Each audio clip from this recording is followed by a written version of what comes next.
ছোট থেকে দুই বোনে একসাথে বড় হয়েছি, যেহেতু আমরা পিট্টে পিট্টি বোন, 2 বছরের বড় ছোট, তো আমাদের সবাই জমসই বলে ধরতে গেলে। তো এখন এই দুই বোনই বাবার বাড়ি থেকে পর হয়ে গেলাম, কারণ দুই বোনই শ্বশুর বাড়ি চলে গেছে। যেহেতু আমি বড়, আমি আগিয়ে গেছি, আর আমার তো একটা আন্ডা বাচ্চাও আছে, আর আমার এই বোনের বিয়া। তো যাই হোক, এখানে রান্না বান্নার প্রস্তুতি চলতেছে। তা আমার বাবার দুইটা মেয়ে শ্বশুর বাড়ি পাঠাই দিল, আর আছে একটা ভাই, তো ভাইটা ছোটই আর কি। তো এখানে রান্না বান্না সব কিছু জোগাড় হইতেছে। আর এদিকে আমি একটু আমাদের সামনের রুমটা মোটামুটি আকারে গুছাইছি, সাজাইছি, ওইটাই আর কি একটু ভিডিও করে নিলাম, যেহেতু মেহমান আসবে। আর ভাই আমরা গরিব ফ্যামিলি, তেমন বড় লোক কি আমরা বড় লোকই না, তো এই জন্য যেটুকুর মধ্যে যা পারি রুম সাজাই এই আর কি।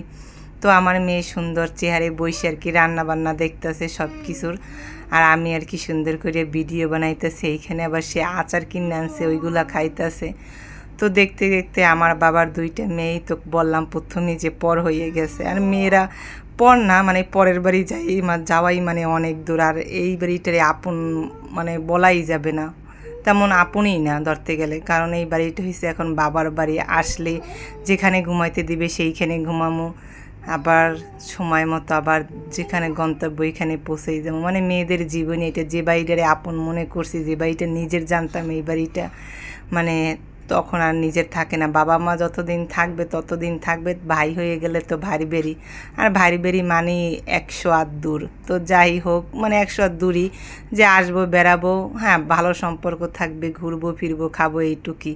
কিন্তু বাবার বাড়ি আইসে যতটা আপ্যায়ন বা যতটা অধিকার পাওয়া যায়, ওইটা ভারী ভারী কখনোই পাওয়া যায় না। তো আমার আম্মুরাও তাদের চুলায়ও রান্না বান্না শুরু করে দিয়েছে। আমি কতটা গুছাইয়ে কথা বলতে পারতেছি জানি না, পারবো না, কারণ আমার মেয়েটা পাশে বসে অনেক ডিস্টার্ব করতেছে, আর গরমে ফ্যান অফ করে আমি ভিডিওটা ভয়েস দিতেছি। ভয়েসের কারণে আমি ভিডিওটা ছাড়তেও পারি না।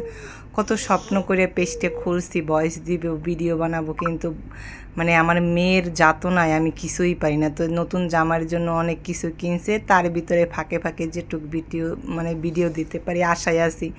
মেয়েটা যদি একটু বড় হয় তখন আরও ভালো মতো সব কিছু করতে পারবো। আর যেহেতু ঢাকার বাড়িতে থাকি, আমি ফ্ল্যাট নিয়ে থাকি না ভাই, আমি অনেক গরিব মানুষ। তো এই জন্য এক রুমে মেয়ে থাকে, আমি থাকি, তো এই জন্য ভয়েস দিতে আমার অনেক কষ্ট হয়, ভয়েসই দিতে পারি না। তো যাই হোক, এইখানে মেহমান এসে গেছে, তাদের আপ্যায়ন চলতেছে, চিংড়ি মাছ, গরুর মাংস, তারপরে আপনার ভাজি, রোস্ট, পোলা, ফল পাকড়া সব কিছুই ছিল। এখানে খাসির মাথাটা আর কি করে দিছে। আর আমার বোনেরে তো এক ঝলক সাজাইনি আপনাদের দেখাইছিলামই। তো এই মেহমানদের খাবার দাবার শুরু করিয়া আজকে জামাইরে আমরা রাইখে দিব, তারপরে বিকেলবেলায় এই যে তাদের রুমটা আমরা সাজাইলাম। তো আমি সাজাই নাই, আমার ভাবিরে, আমার জামাই, তারা সাজাইছে। যেহেতু আমি বড় বোন, আমি তো আর সাজাইতে পারবো না, তাই না? তো আমার বোনটার জন্য দোয়া